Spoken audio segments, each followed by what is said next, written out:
What got me involved in this project and actually inspired this book was the fact that for all of my life I've dealt with this issue of fear.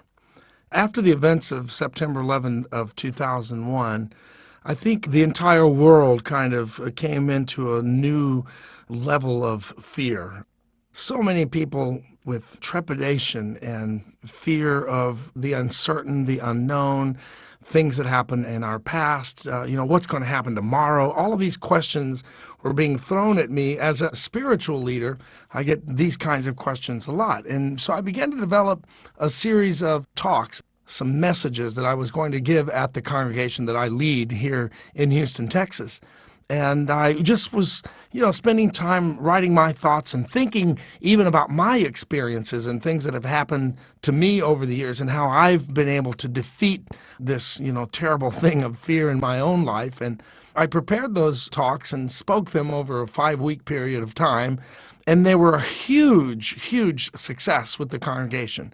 They were leaving with these audios of this message that I had just spoken, and I knew I'd hit on something when they came to me and said, the people are leaving with these audios and the callbacks. And then I started getting emails, and I realized I had touched on something that a lot of people are dealing with. And so when I was preparing this idea for a book, I just, one day I sat down and spent, 3 or 4 hours and outlined the entire flow of what I would want to cover in the book, from things like, what are some common fears?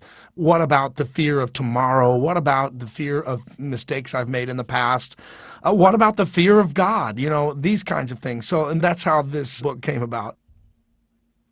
My personal story, of course, is very intertwined into the book because of the fact of having to deal with fear all of my life.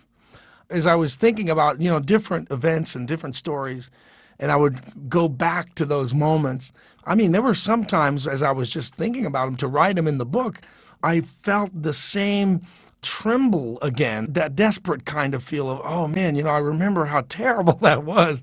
And it was really amazing how the book actually was kind of therapeutic for me in that way, because I was able to rethink those things, put them down in an expression on the written page, and actually unload it, as it were, that way. And very, very good experience. And as I was writing the book, even more things came to float. I would think about other stories and other happenings and other events. And I would think, oh, yeah, there's a point I need to bring out. And I'm very much invested in this book in a very personal way because of the fears that I've had to deal with all of my life and that I continue to deal with to this day. So it was a really good experience writing it.